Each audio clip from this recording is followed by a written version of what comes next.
Alat dan bahan yang digunakan yaitu susu segar, buah stroberi, toples, kefir, lap bersih, saringan, sendok, dan karet makan. Untuk langkah pembuatannya, yang pertama, menuangkan susu segar ke dalam wadah atau toples yang akan digunakan untuk fermentasi.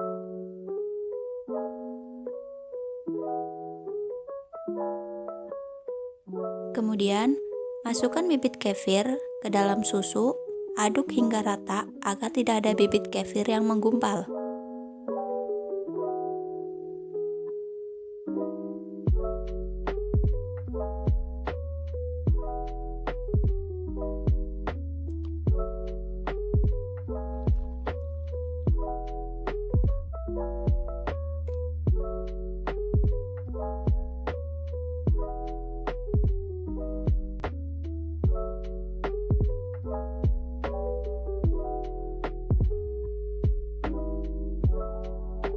Setelah tercampur rata, tutup toples menggunakan kain dan ikat dengan karet.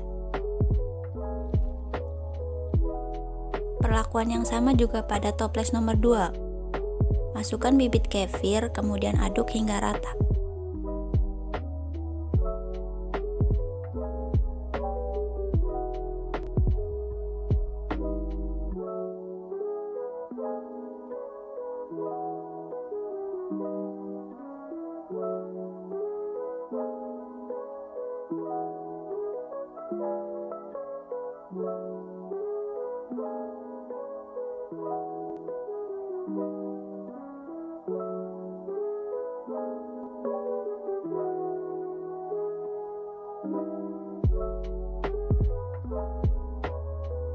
Setelah tertutup rapat, kemudian fermentasikan susu selama 24 jam.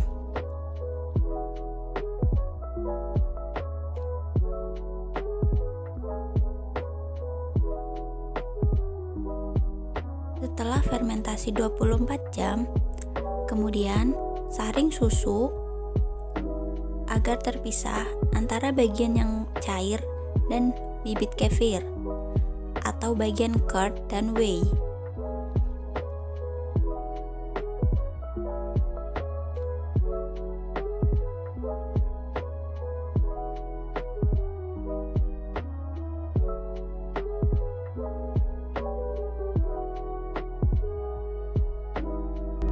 Bibit kefir yang dihasilkan dapat digunakan kembali untuk membuat fermentasi kefir lagi. Setelah itu, hancurkan buah stroberi menggunakan saringan, sehingga didapat sari dari buah stroberi. Selain menggunakan saringan, untuk mendapatkan sarinya, stroberi juga bisa dengan diperas menggunakan kain saring.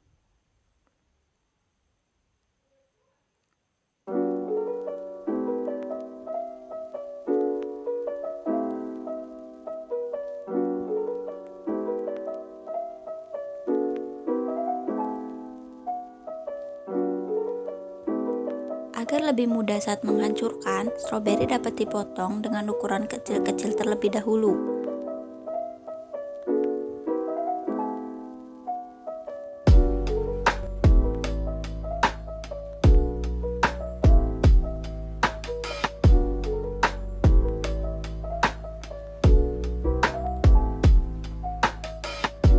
Setelah mendapatkan sarinya, kemudian masukkan sari buah ke dalam fermentasi susu yang telah disaring.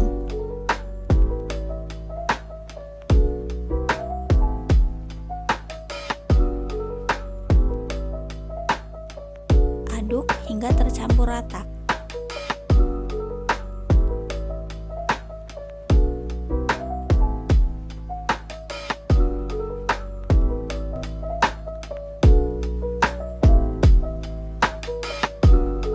Kembali wadah dan diamkan kembali selama 24 jam.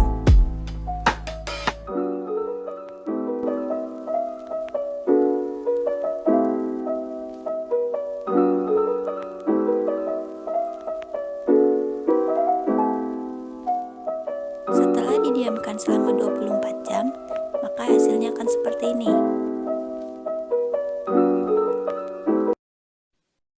Assalamualaikum warahmatullahi wabarakatuh. Selamat siang kepada Ibu Dewi dan teman-teman sekalian. Di sini kami dari kelompok 5 akan sedikit menjelaskan mengenai produk yang kita buat, yaitu susu kefir rasa buah.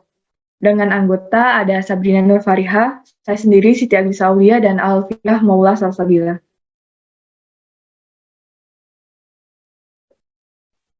Untuk latar belakangnya, karena sebagian besar orang Indonesia hanya mengenal yogurt sebagai produk fermentasi. Selain yogurt, ada juga kefir.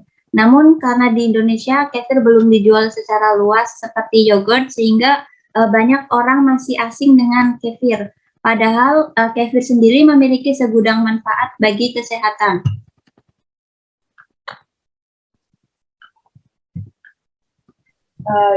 Di sini ada definisi atau pengertian mengenai susu kefir. Jadi susu kefir adalah produk fermentasi dengan menggunakan biji kefir sebagai starter culture, di mana kefir ini aroma kefir grains atau biasa disebut biji kefir merupakan starter culture yang digunakan untuk pembuatan susu kefir.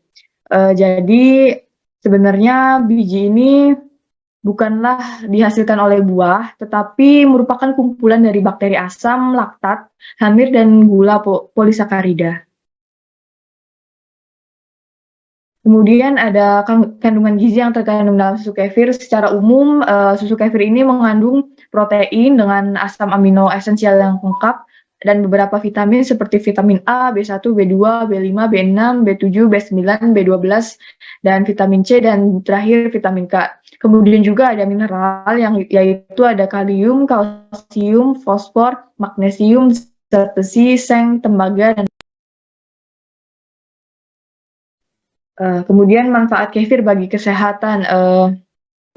Pertama adalah meningkatkan kekebalan tubuh, mengatasi infeksi, kemudian mengontrol kadar gula darah, menurunkan kadar kolesterol jahat, menurunkan resiko penyakit jantung, kemudian meningkatkan kesehatan tulang dan menurunkan resiko osteoporosis, mencegah kerusakan gigi, mencegah menurunkan resiko kanker. Yang ke-9 ada membantu detoksifikasi racun, kemudian yang ke-10 ada memperbaiki proses pencernaan, yang ke-11 ada mengatasi penyakit. Di kandungan ini secara umum bermanfaat bagi kesehatan karena susu kefir ini mengandung banyak probiotik atau ada di dalamnya itu bakteri asam laktat dan hamir yang menguntungkan, di mana akan memberikan keseimbangan mikroflora yang ada di saluran pencernaan dan kaya gizi, terutama dari protein yang sudah disebutkan tadi dengan protein asam amino esensial yang lengkap. Lalu selanjutnya di dalam kefir itu ada mikroorganisme apa saja sih?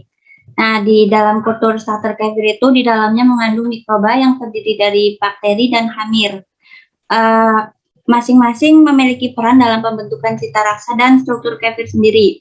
Bakteri menyebabkan terjadinya asam, sedangkan hamir menghasilkan alkohol dan karbon dioksida pada proses fermentasi. Bakteri asam laktat dari genus Lactobacilli meliputi Lactobacillus kefir, Lactobacillus casei, Lactobacillus paracasei, Lactobacillus acidophilus, Lactobacillus brevis, Lactobacillus plantarum, Lactobacillus fermentum, dan Lactobacillus rhamnosus. Dan dari genus Lactococcus meliputi Lactococcus lactis subactis dan Lactobacillus lactis cremoris. Bakteri asam laktat yang terdapat pada kefir grains berperan utama dalam mengubah laktosa menjadi asam laktat. Sedangkan khamir meliputi Candida kefir, Fluiveromyces lactis, dan Saccharomyces cerevisiae. Keberadaan khamir di dalam kefir merupakan salah satu karakteristik yang sangat penting, karena dalam proses fermentasi yang melibatkan beberapa mikroba, khamir memiliki peran menyediakan nutrisi yang dibutuhkan untuk pertumbuhan mikroba lain, seperti asam amino dan vitamin. Selain itu juga dapat mengkondisikan pH, memproduksi etanol dan karbon dioksida. Kemampuan khamir yang sangat penting dalam proses fermentasi kefir yaitu kemampuan khamir dalam memetabolisme asam pirufat menjadi alkohol. Alkohol yang terbentuk selama proses fermentasi merupakan salah satu ciri khas kefir yang membedakan kefir dengan pembuatan yogurt.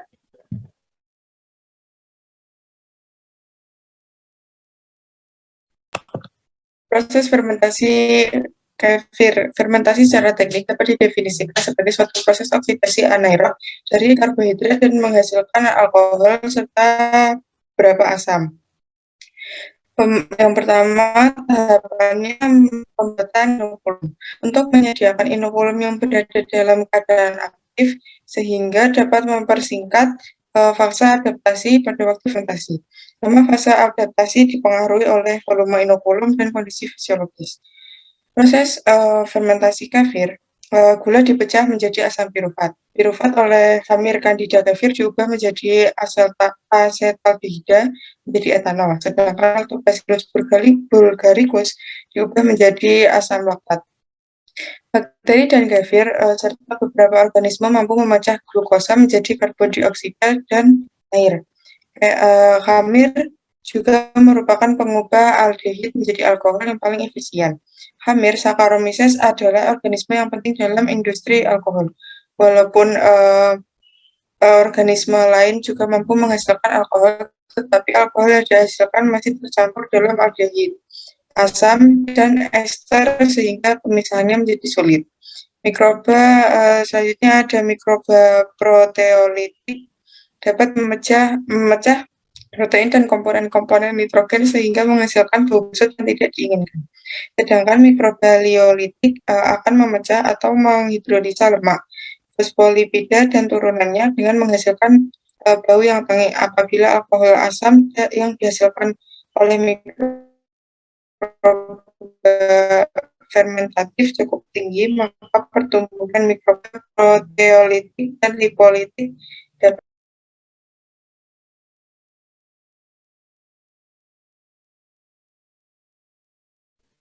Baik, selanjutnya yaitu kesimpulan. Di sini kita dapat menyimpulkan bahwa kefir merupakan minuman susu terfermentasi dengan biji kefir yang mengandung probiotik, yang memiliki rasa agak asam yang disebabkan oleh asam laktat selama proses fermentasi. Bakteri asam laktat didominasi dari genus Lactobacilli dan Lactococcus. Dari genus Candida sendiri ada dari genus Candida, Cucuferomyces dan Saccharomyces. Kemudian minuman probiotik ini kaya akan protein dengan asam amino esensial yang lengkap, vitamin dan mineral yang sangat dibutuhkan oleh tubuh. Kefir sangat bermanfaat bagi kesehatan untuk meningkatkan imunitas, mengatasi berbagai penyakit mulai dari yang ringan sampai yang berat.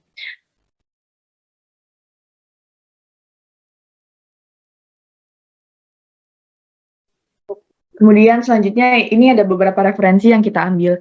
Terima kasih teman-teman dan Ibu Dewi atas perhatiannya. Kami dari kelompok 5 mengucapkan terima kasih. Wassalamualaikum warahmatullahi wabarakatuh.